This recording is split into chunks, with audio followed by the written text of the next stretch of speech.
Monsieur l'ambassadeur, vous avez, au travers de votre carrière, passé beaucoup de temps au Moyen-Orient, Oui, Liban, Syrie, oui, Libye Libye. et Iran. Et Iran pour finir.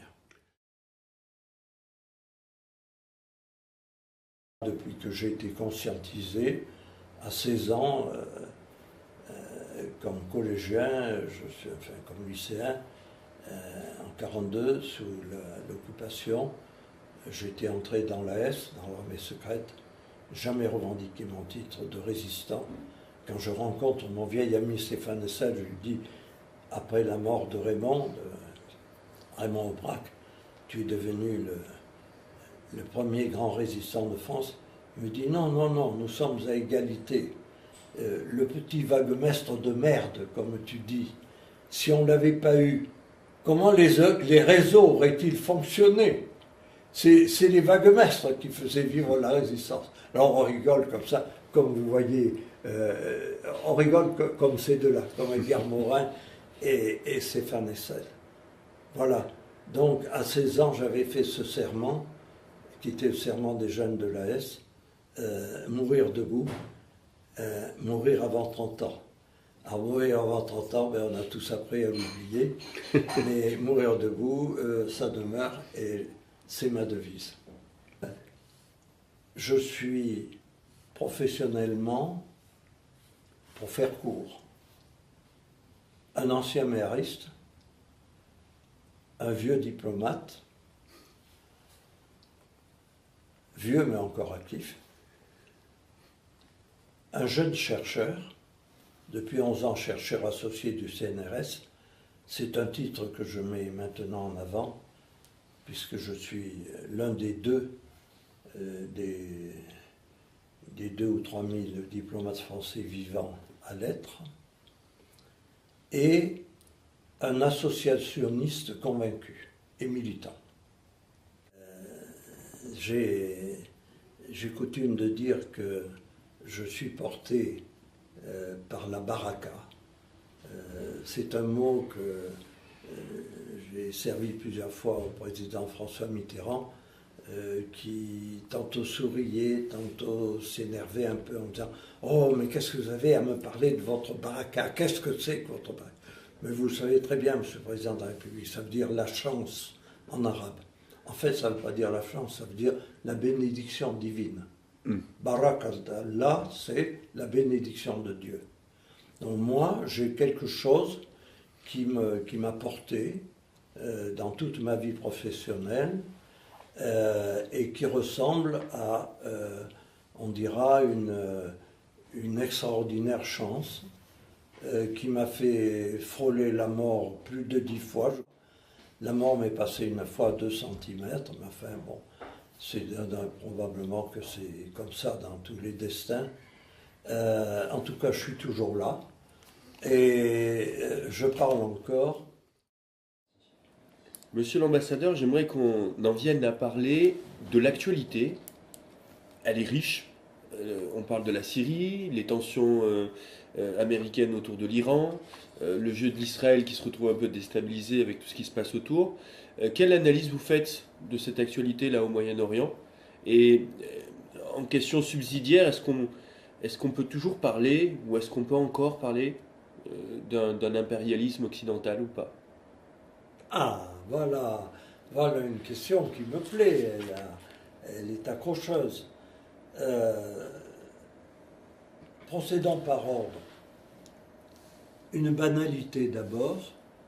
Le Moyen-Orient, le Proche et Moyen-Orient, en français nous distinguons le Proche et Moyen-Orient, ce que ne font pas les anglo-saxons, est un des points chauds de la planète depuis la fin de la Deuxième Guerre mondiale. Bon, là, on dit une vérité de la palisse. Mais à partir de là, évidemment, commence le travail de réflexion et d'analyse.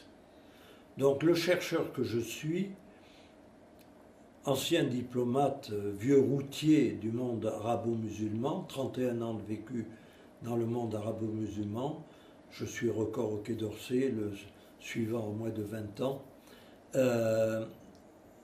s'est fait une opinion sur la transition du monde arabo-musulman dans les mutations de notre planète au cours des 20 dernières années. Pourquoi?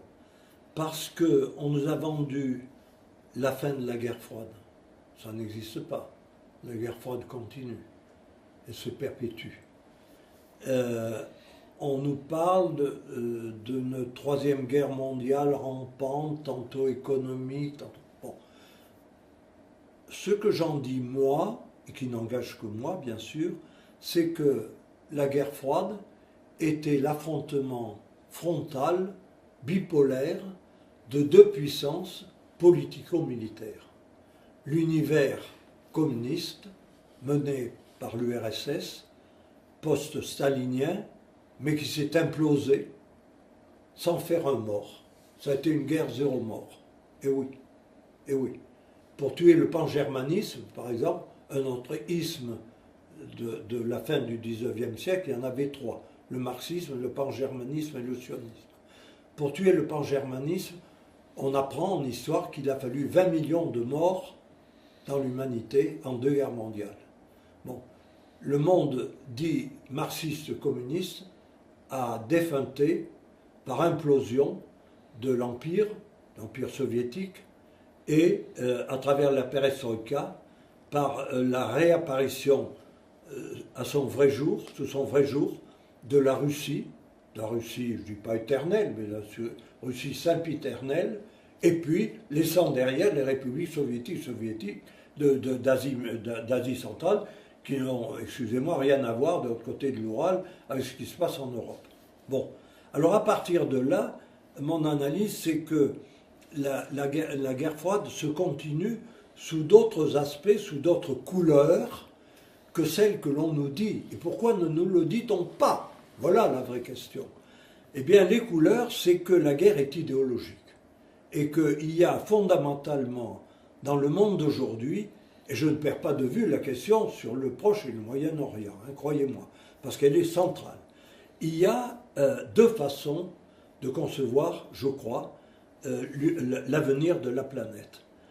L'une, c'est la philosophie huntingtonienne, celle du célèbre professeur Huntington, n'est-ce pas, sur le choc des civilisations. C'est-à-dire que, bien sûr, il ne dit pas qu'il y a des races supérieures et des races inférieures. Non, ça ne peut plus passer, ça serait trop gros. Ça s'est dit avant, mais ça peut plus se dire après. Bon. Donc, il dit qu'inévitablement, le monde occidental est promis à un heurt perpétuel, constant, universel, avec l'univers de l'islam. Erreur. Faux. Pire que faux. Provocation. Pourquoi?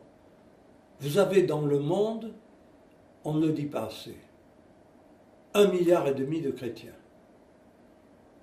1,5 milliard de musulmans et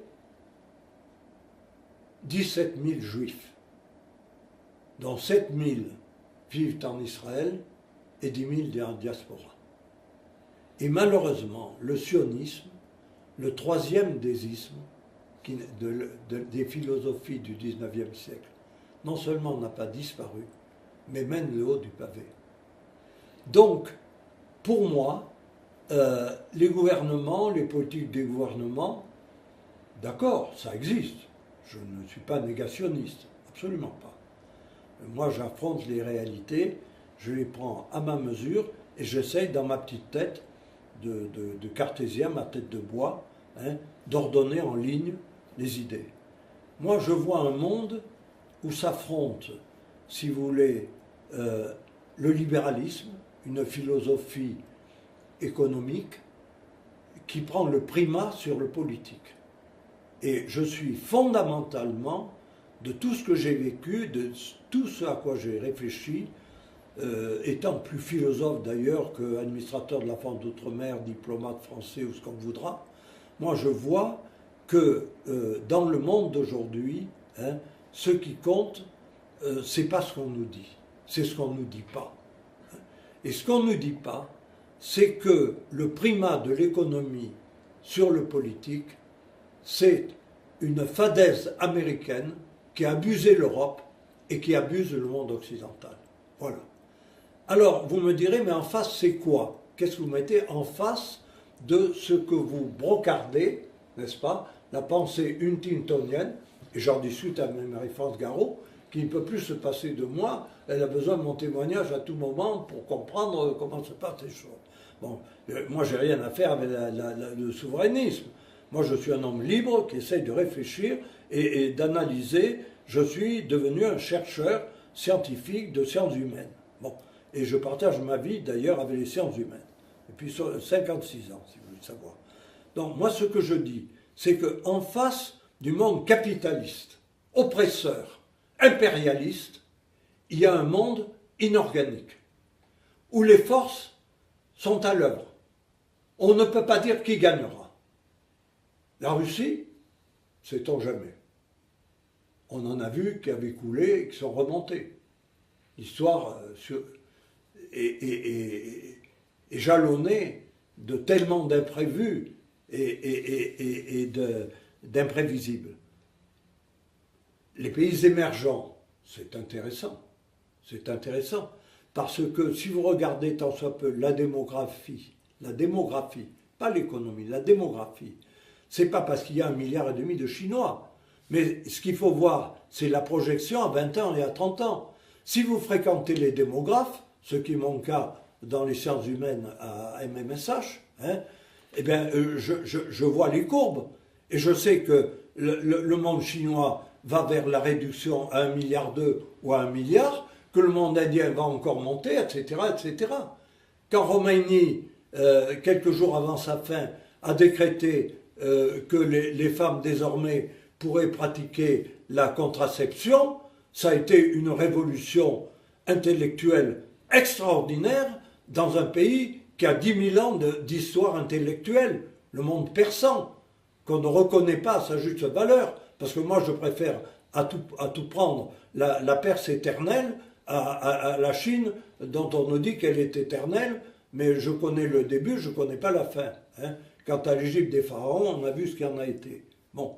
Alors, donc, si vous voulez, dans ce qu'il y a en face du monde capitaliste, nous sommes obligés d'admettre qu'il y a un magma où des forces sont à l'œuvre. Dans ce monde-là, au sein du monde musulman, 1,5 milliard, vous avez le monde arabe qui pèse au maximum 300 millions. On n'est pas sûr qu'il y ait 300 millions d'Arabes musulmans. Je m'explique, il y a des Coptes, il y a des chrétiens, il y a des Coptes en Égypte, il y a des chrétiens au Liban, en Syrie, en Irak, un peu partout, hein, etc., etc.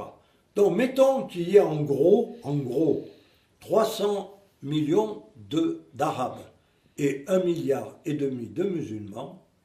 Est-ce que nous sommes voués pour la suite du XXIe siècle, s'il continue, et la suite des siècles, s'il doit y avoir lieu, ce que je ne sais pas dire parce que je ne sais pas lire dans le bar de café, hein, est-ce qu'il y a lieu de décréter la guerre sainte?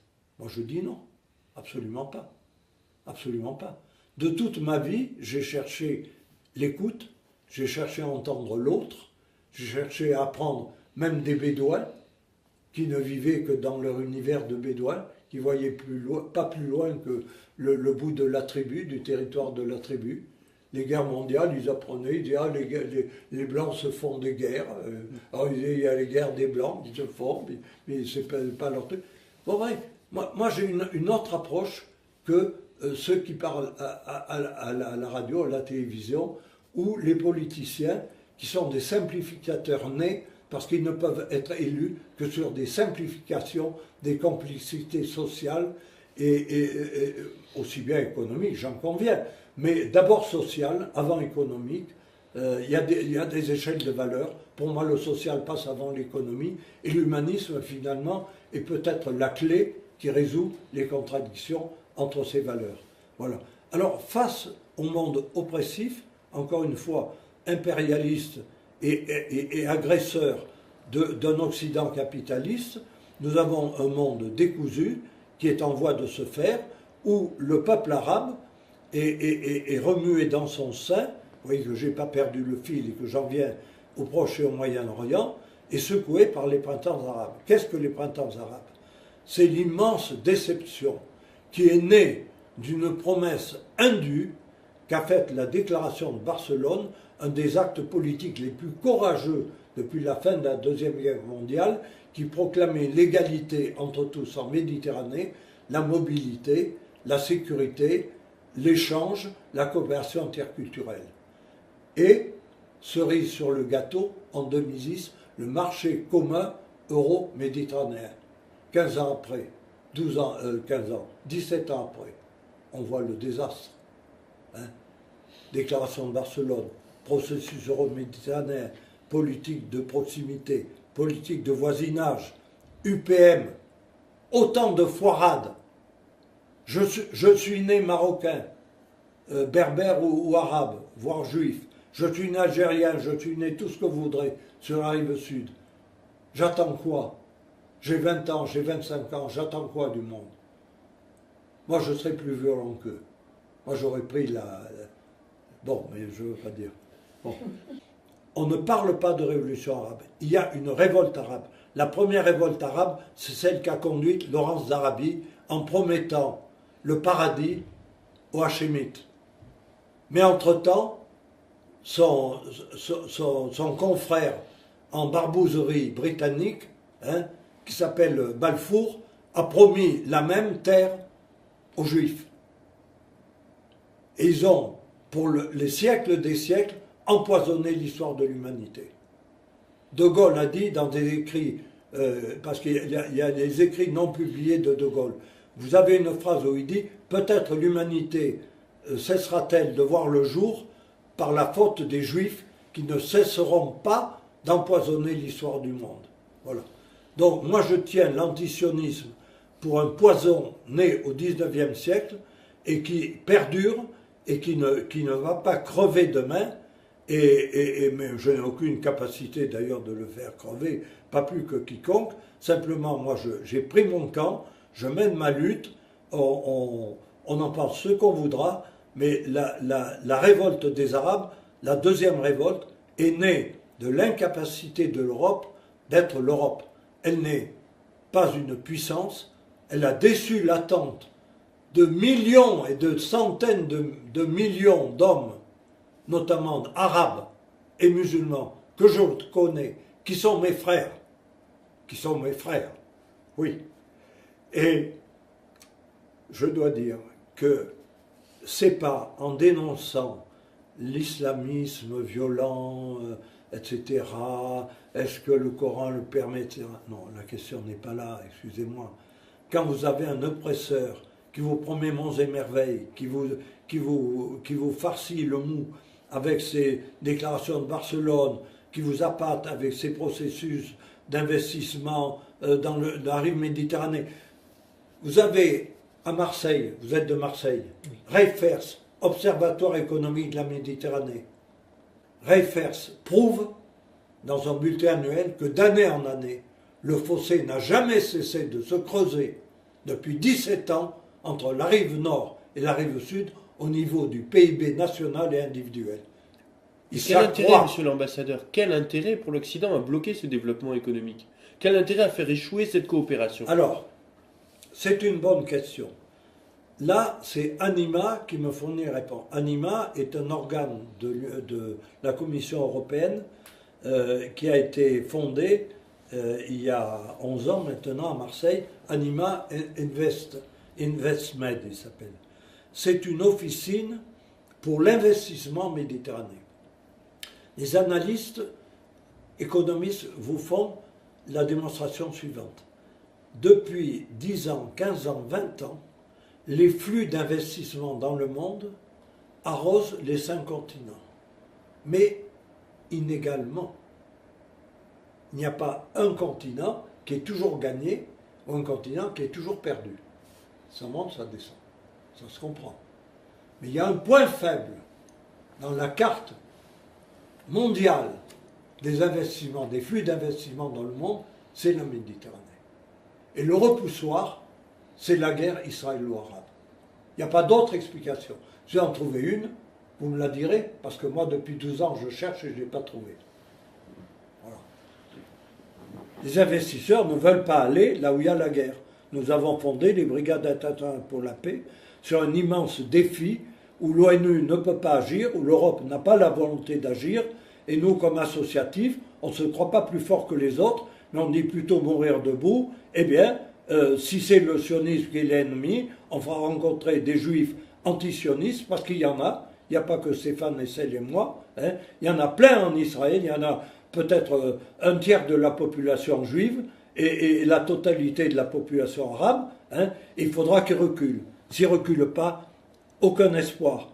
Les investissements ne viendront pas et la désespérance s'emparera d'un monde de plus en plus révolté parce que vous ne devez pas ignorer non plus, hein, ce qu'on ne dit pas, seuls malheureusement, pour notre société intellectuelle française, hein, seuls les spécialistes le savent, depuis 1902, le monde arabe, depuis la fin de l'Égypte et la mainmise de la Grande-Bretagne sur l'Égypte, hein, le monde arabe vit la lutte de l'ancien et du moderne, c'est-à-dire la contradiction entre la tradition et débouler dans le monde moderne, dans l'univers de la technologie, de la science, du développement, hein, et de la production. Voilà.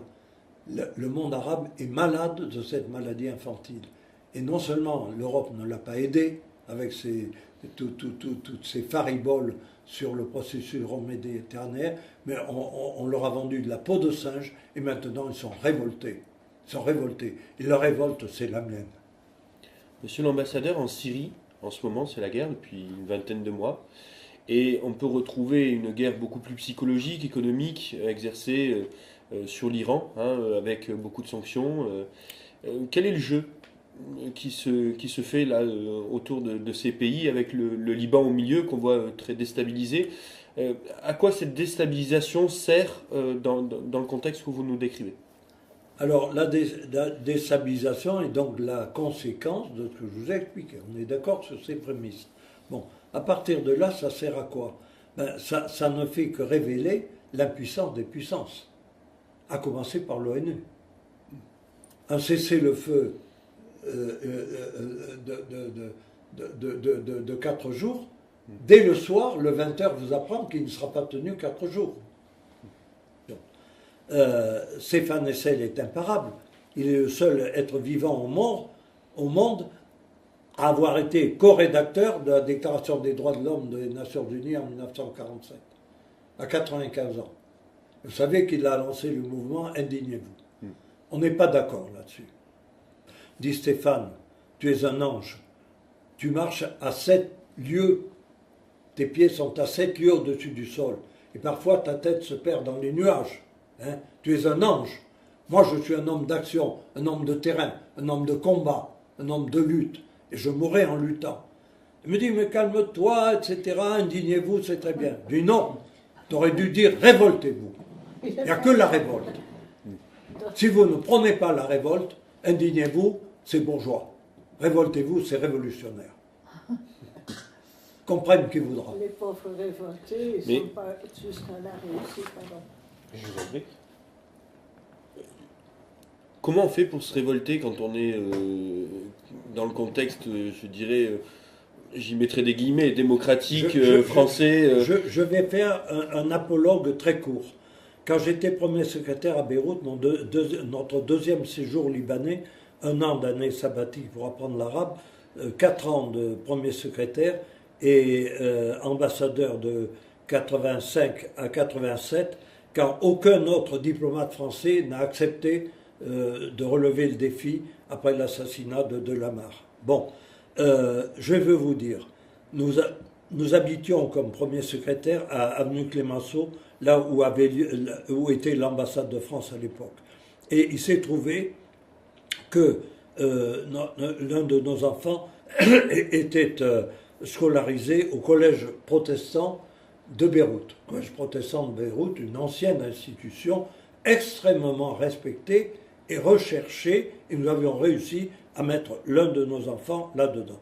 Et il a eu pour copain de classe le fils d'un médecin palestinien qui habitait exactement en face de chez nous. Un jour, ce Palestinien, médecin remarquable, que j'aimais beaucoup. J'ai malheureusement perdu de vie parce que dans la vie sépare. Hein. Ce Palestinien m'a dit un soir à 2 heures du matin à l'Athénienne, on rebâtissait le monde. Il dit, Christian, tu as été dans la résistance. Qu'est-ce qu'on doit faire? Je dis, je crois que chez les chrétiens, ils disent, citant Jésus, mets-toi debout et marche. Prenez les armes et luttez. Voilà ce que je lui ai dit. C'est la lutte. C'est pas la négociation. Comme diplomate, je sers la négociation. Mais comme Christian Grave, je sers la lutte. Pour moi, il n'y a que la lutte. Parce que quand vous voyez Huntington, n'est-ce pas, qui, 13 ans après, continue à vendre ses salades, hein, et on ne sait pas si demain, c'est pas Romney qui va passer. Moi, je n'ai pas dit, comme Stéphane Hessel, le 23 décembre, avec l'élection d'Obama, l'humanité va vivre un nouveau siècle. Moi, je ne l'ai pas dit, je l'ai engueulé le lendemain. J'ai dit, mais mon pauvre Stéphane, tu continues encore dans ton angélisme. Il ne pourra rien faire. Là, un président américain ne peut rien faire. Qui mène l'Amérique? C'est le FBI et la CIA. C'est tout. Avec le Mossad, en plus, en prime. Monsieur l'ambassadeur, j'entends votre appel, révoltez-vous. Comment la population peut-elle se révolter au regard de l'information qu'elle reçoit sur l'état du monde et les enjeux? À vous poser le problème des médias. Exactement. Le problème des médias, il est lié à ce que je vous ai dit. D'un côté, vous avez l'impérialisme capitaliste, et de l'autre, un monde qui se cherche, qui n'a pas trouvé ses marques. Moi, j'ai une dispute de 56 ans avec Maria. On sait, mais on ne s'est jamais séparés, on a tout fait ensemble. Hein. Mais elle croit que la presse et la radio et la télévision délivrent de la vérité, délivrent du mensonge. Ils sont payés. Du moment qu'ils sont payés, l'information est faussée. Moi, j'ai fait au premier colloque sur la diplomatie culturelle à Rhodes, il y a 2 ans, colloque d'ailleurs en partie financé par les Américains.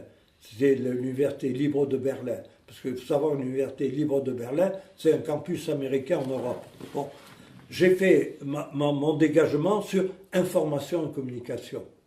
Hein. Parce qu'on nous dit, l'information est bonne, la communication est mauvaise. Attendez, si vous vendez, quand on était sous l'occupation, il y avait la marchande de légumes qui disait à ma mère, « Ah, si vous voulez des poireaux, il faut acheter des rutabagas. » Voilà. Et l'information, c'est des rutabagas. Et vous préfériez des carottes ou des navets. Mais on veut vous vendre des rutabagas. L'information est vendue. Elle est achetée, elle est vendue. Un journaliste, quand il sort de son école de journalisme, il est pris par un journal ou par une chaîne qui sont de l'argent. Ce sont des puissances capitalistes. Hein? Et la tromperie des peuples, elle vient de la fausseté des médias. Les médias sont à la solde. Et bientôt, ils vont faire et défaire les gouvernements. Et puis quoi, non? Vous qui avez été en poste en Libye, Syrie, Liban, Iran, est-ce qu'on peut parler de la même corruption des médias du côté, justement, de l'autre côté de la force? Ou est-ce que c'est typiquement... Avec des nuances. Avec des nuances. Parce que la société n'est pas bâtie de la même façon dans le monde arabe. La société est stratifiée en fonction de la tradition. Elle est transversalement secouée en oblique par la modernité. Donc vous avez le choc de la tradition avec l'appel de la modernité. Et que vous soyez d'en haut ou d'en bas, que vous soyez ayatollah ou simple cochon de payant qui verse son obol à l'office religieux du quartier, hein, vous ne recevez pas la même information. L'Iran, par exemple, a ses services secrets comme tout un chacun. Je ne vous révèle rien que personne ne sache. Bon. Mais cette information des services secrets, où va-t-elle? Elle va dans la poche, sans fond, des ayatollahs. Quelquefois, on a eu des amis iraniens, parce qu'il y a un humour iranien qu'on ne connaît pas en Occident. On ne connaît plus. On les a coupés du monde. Ils disent, les poches des mollahs, les mollahs, on a une robe et puis dessus un pantalon, les poches des mollahs sont des poches qui traînent par terre. parce qu'ils prennent l'argent sou à sou, ils en ont tellement, ça traîne par terre. Quand ils rentrent chez eux, ils peuvent presque pas franchir le seuil de la maison. Ça c'est des histoires iraniennes. Donc le pauvre peuple, c'est comme toujours, il est exploité. C'est l'ignorance, c'est la misère. Maintenant, on les affame par les choses, les sanctions économiques qui n'ont jamais au monde, dans l'histoire, des scientifiques vous le diront mieux que moi, jamais changé. Regardez, Kadhafi, 15 ans, il a résisté aux sanctions économiques. Hein? Et à la sortie, l'Europe a été blousée, je l'ai écrit, mais ça n'intéressait personne. Le Figaro, qui m'avait passé la commande, ne l'a pas publié. Et j'ai mis dans ma liste, d'ailleurs, des 20 articles, des 23 articles sur le Moyen-Orient, l'autre jour, j'ai mis articles commandés par le Figaro non publiés. Hein. La France et l'Europe volés à la sortie par l'Amérique. Quand les Américains ont soi-disant découvert les machines de mort de Kadhafi, hein, c'était à 9 mois de l'expiration des concessions des 3 compagnies pétrolières sur 5 que Kadhafi n'a pas nationalisées, hein, et ils allaient les perdre. Et il fallait qu'il les signe. Et il les a signés. Et l'Europe a été blousée. Et les pétroliers européens, ils ont été blousés. Voilà. Le peuple, là-dedans, il est roulé. Il est enfariné. Qu'il soit chinois, qu'il soit kanak, qu'il soit moldovalaque, le peuple, il est fait pour être roulé dans la farine. Et si c'est pas 89, si c'est pas la Bastide, il n'y a rien qui change. Relisez votre histoire. Hein. Il y a Spartacus et il y a la Révolution française. Point barre. Est-ce que on peut entendre dans votre propos qu'il faudrait prendre les choses dans l'ordre, réinformer le peuple, trouver des moyens de l'informer sur la réalité de la situation pour lui donner cette impulsion qui va faire qu'il se révolte? Mais est-ce que vous croyez que sans un effort, comment dirais-je, vital, sans un engagement vital, un homme du peuple peut ne pas être manipulé et roulé dans la farine, comme on l'explique? Moi, je n'ai pas trouvé la formule. Moi, je me bats, j'ouvre ma gueule, j'emmerde tout le monde, on me montre du doigt. Bon, je suis quand même respecté. Jamais les sionistes n'ont fait sauter cette maison, ils auraient pu. Ils pourront le faire, peut-être que demain ils le feront. C'est pas exclu. C'est pas exclu. C'est pas exclu, parce que la guerre que je mène contre eux est impitoyable. Le coup qu'ils ont fait à Benjamin, quand à 3h15 du matin, les types lui ont foutu le ziv sur le bide, hein. Lève-toi, qu'ils ont crié, et ils lui ont foutu les menottes et l'ont emmené. C'est humain, ça? Qu'est-ce que les nazis ont fait de pire? Rien de pire. Et je vous le dis, je ne suis pas négationniste. Parce que les nazis sont inexcusables et ce sont des Européens. Le mal fait aux Juifs n'a pas été par les Arabes. Il a été par des Européens, qui s'appellent les Allemands, monsieur. Et secondairement les Russes, de Staline, avec son goulag. Oui, c'est ça. Alors, qu'est-ce qu'on peut faire quand... Bon, il faut vouloir la vérité. Il faut la crier, il faut la hurler. Il ne suffit pas de dire indignez-vous. Oui, indignez-vous, bien sûr. Dans la société bourgeoise, indignez-vous. Mais dans ma société révolutionnaire, c'est le cri à la bouche et si possible l'arme à la main. Il n'y a pas d'autre issue. C'est inexpiable. Quelle arme a le peuple, monsieur l'ambassadeur, aujourd'hui? Pardon? Quelle arme pourrait avoir à la main le peuple aujourd'hui? Il y a beaucoup d'armes. Alors, la lutte peut être intellectuelle. Moi, je pense que c'est pas... J'ai parlé d'armes, mais les armes ne sont pas seulement des machins, des canons. C'est pas ça. Moi, je suis contre l'industrie des armes. C'est abominable, n'est-ce pas?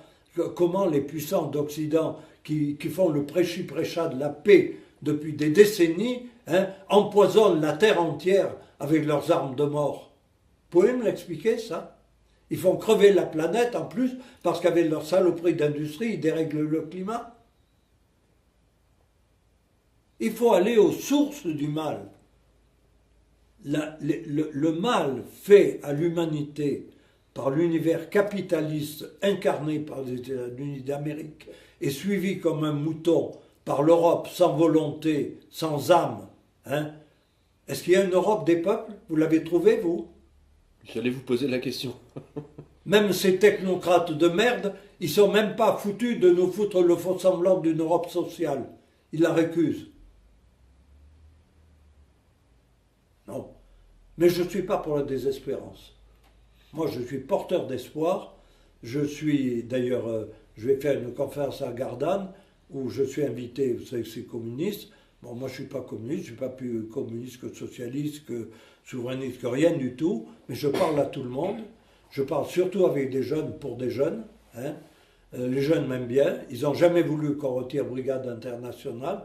On l'a maintenu. On finira l'année prochaine, évidemment. Pas l'université de Limassol, je ne pourrai plus. Là, si je vis encore, c'est pas sûr que je passerai l'hiver. Mais enfin, si, après tout, il a bien 95 ans, le camarade Stéphane. Il ne faut surtout pas dire qu'il a été communiste. Sa femme qui a été la passionnariat de la CGT à Air France, n'est-ce pas, dit Christian, je t'interdis de dire qu'il a été communiste. Il dit, mais je regrette, j'ai vu les papiers, il a été aux jeunesses pendant. Et c'est pas une honte parce que tout le monde y a été. Celui qui n'a pas été, c'est bien dommage pour lui. Voilà. Et Marie-France Garot comprend ce langage, par exemple. Ouais. Mais Christiane Essel me dit, non, il ne faut pas le dire. Alors, il ne faut pas le dire. Alors, il n'est pas communiste, il n'est pas socialiste. Puis il met une motion au PS, il est devenu écologiste. Non. Moi, j'ai une vérité, comment dirais-je, unitaire,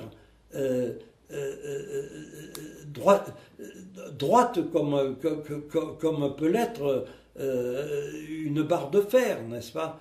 Moi, je ne suis pas souple. Et le maître mot en diplomatie, c'est la souplesse. Donc j'ai dû jouer de la souplesse. Ça m'a coûté. J'ai écrit là-dessus, d'ailleurs, sur le conflit de l'homme avec son métier. Hein. Ça a été, elle peut vous le dire, parfois douloureux. Hein.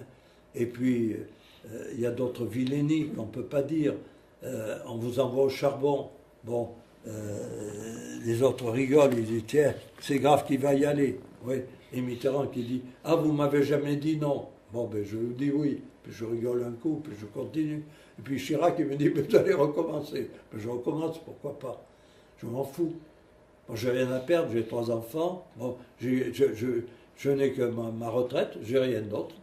Bon, la France de ma génération s'est enrichie, la vôtre va s'appauvrir, hein, c'est bien triste. Et ça, c'est vraiment quelque chose qui nous navre.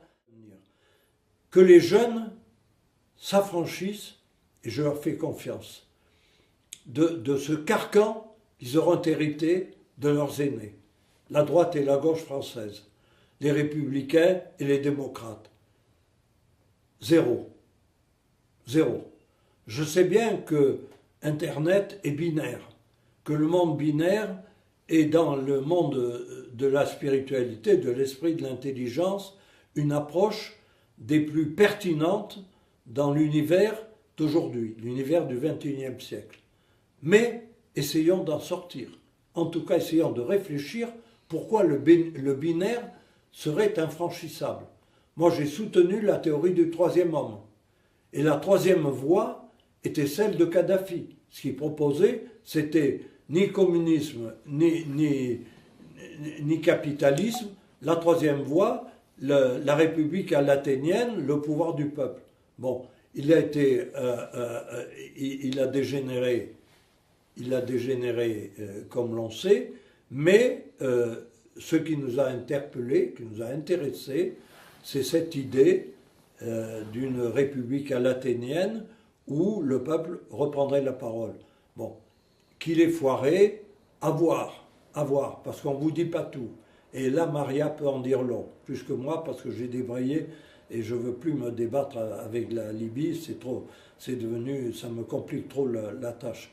Mais je vous le dis de tout cœur, il n'y a aucune fatalité de penser que la jeunesse, je crois que c'était votre propos, est asservie irrémédiablement à l'héritage dichotomique entre 2 pensées contradictoires. La pensée est libre, elle peut être unitaire, c'est le meilleur, mais c'est difficile, spirituellement ou intellectuellement. Elle peut être trinitaire, elle peut être autre chose encore. Voilà. Je n'ai pas la clé du problème. Mais ce que je dis aux jeunes, c'est que la lutte pour la paix, hein, c'est d'abord, il est interdit d'interdire. Quand nous faisons venir à Larnaca, nous avons fait venir, nous ferons venir à Limassol, des jeunes Israéliens et Israéliennes, Palestiniens et Palestiniennes, Libanais et Libanaises, malheureusement pas de Syriens, Chypriotes du Nord et du Sud, les lois nationales leur interdisent de venir.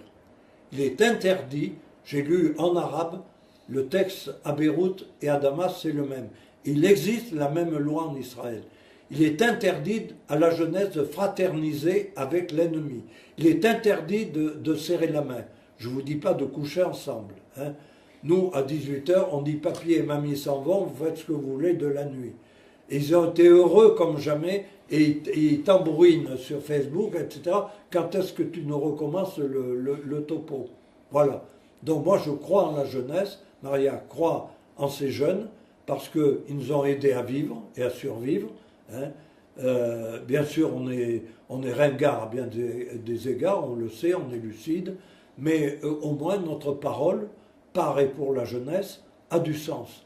Et si des politiques venaient s'interposer, hein, ça serait par hypocrisie et par mensonge, parce qu'ils ne le font pas. J'ai vu le président de France Volontaire, j'ai fréquenté tout ce monde-là. Après Martin Hirsch, j'ai fait le tour de l'associationnisme français, du bénévolat, de l'engagement des jeunes. Ça ne prend pas. Les jeunes sont alertés sur les risques de la continuité politique. La plus grande probabilité, ce sera la discontinuité politique, c'est-à-dire une révolution. Mais bien souvent, on me dit, ta révolution nationale, elle ne règle pas le problème avec l'Allemagne, etc. C'est pour ça qu'il faut être révolutionnaire internationaliste. Mais d'abord, chacun doit balayer sa maison, avant d'aller balayer chez le voisin. Je vais me permettre une question osée, qu'on ne mettra pas forcément dans le reportage, mais je pense que vous avez peut-être un éclaircissement à apporter. Ça touche à un milieu assez particulier qu'on appelle le milieu complotiste des théoriciens du complot, qui nomme souvent un club qui existe vraiment, qui est le club Bilderberg, qui est souvent associé au CFR, Council Foreign Relations, et à la trilatérale, trois mouvements élitistes, trois clubs élitistes, dont on donne volontiers le propos qu'ils dirigeraient le monde par leur regroupement élitiste. Quelle opinion vous avez de ces clubs élitistes qui Deux choses. Un, je ne les connais pas, je ne les ai jamais fréquentés, jamais cherché à les approcher. Deuxièmement, j'ai souvent été brocardé comme étant l'un des leurs. À quoi j'oppose la vérité, c'est-à-dire non. Vis-à-vis de la théorie du complot, dont on m'a souvent, surtout les socialistes, on dit oui, mais tu es dans la théorie du complot, etc. Il y a complot et complot. On ne peut pas dire que le complot n'existe pas. Les historiens vous diront il y a des complots, on les connaît, il y a des complots. Bon. Tout expliqué par le complot, comme tout totalitarisme de l'esprit, est évidemment une erreur manifeste. Hein. L'excès en tout est fautif, coupable.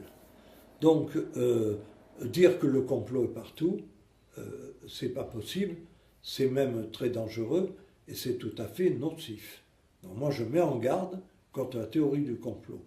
Mais quand je me permets de dire à un ami que l'assassinat d'Harari à Beyrouth est forcément marqué de l'oppression syrienne sur la société kaléidoscopique libanaise, oui, mais ça ne suffit pas. Raison nécessaire, mais pas suffisante. Parce que la part du Mossad doit être analysée. Pourquoi les sbires d'Hafez el-Assad sont-ils allés jusqu'au bout? Ou de son fils, de Bachar? Pourquoi peuvent-ils aller jusqu'au bout? Parce que le Mossad à Beyrouth leur donne un coup de main. Alors ça, Gérard Khoury me dit, tu es dans le complot. Et si c'est être dans le complot, j'accepte d'être dans le complot. Mais je ne suis pas de la théorie du complot. À point nommé, si mon analyse m'y pousse, je ne dis pas m'y prête, m'y pousse, parce que c'est très fort, j'ai la conviction que le Mossad a mis sa patte. Parce que le Mossad est présent partout. Et mon étonnement, je vous le redis, c'est qu'il ne m'ait pas fait sauter la baraque ici. Mais peut-être ça viendra demain. Et vous saurez, je vous l'aurai annoncé, je vous l'aurai enregistré, et tout le monde sera content. J'ai fait un tabac l'autre jour là, chez Francis Simonis, 3e année d'histoire, ils étaient 43, un tiers black, un tiers beurre et un tiers français. Et je me suis déballé, bon, il m'a lancé, tu as été mairiste, tu as été diplomate, bon. Alors je ne vais pas raconter mon livre sur le chameau, je ne vais pas vous raconter. Les jeunes ont besoin d'entendre autre chose que la ritournelle somnifère des médias. Un grand problème de la société occidentale, aujourd'hui, il est là. Est-ce que les Arabes vont pouvoir s'en libérer? Chez eux, la presse et les médias en général n'ont jamais atteint, même sous les dictateurs, l'oppression qu'elle représente chez nous. Chez nous, elle est hypocrite et sournoise.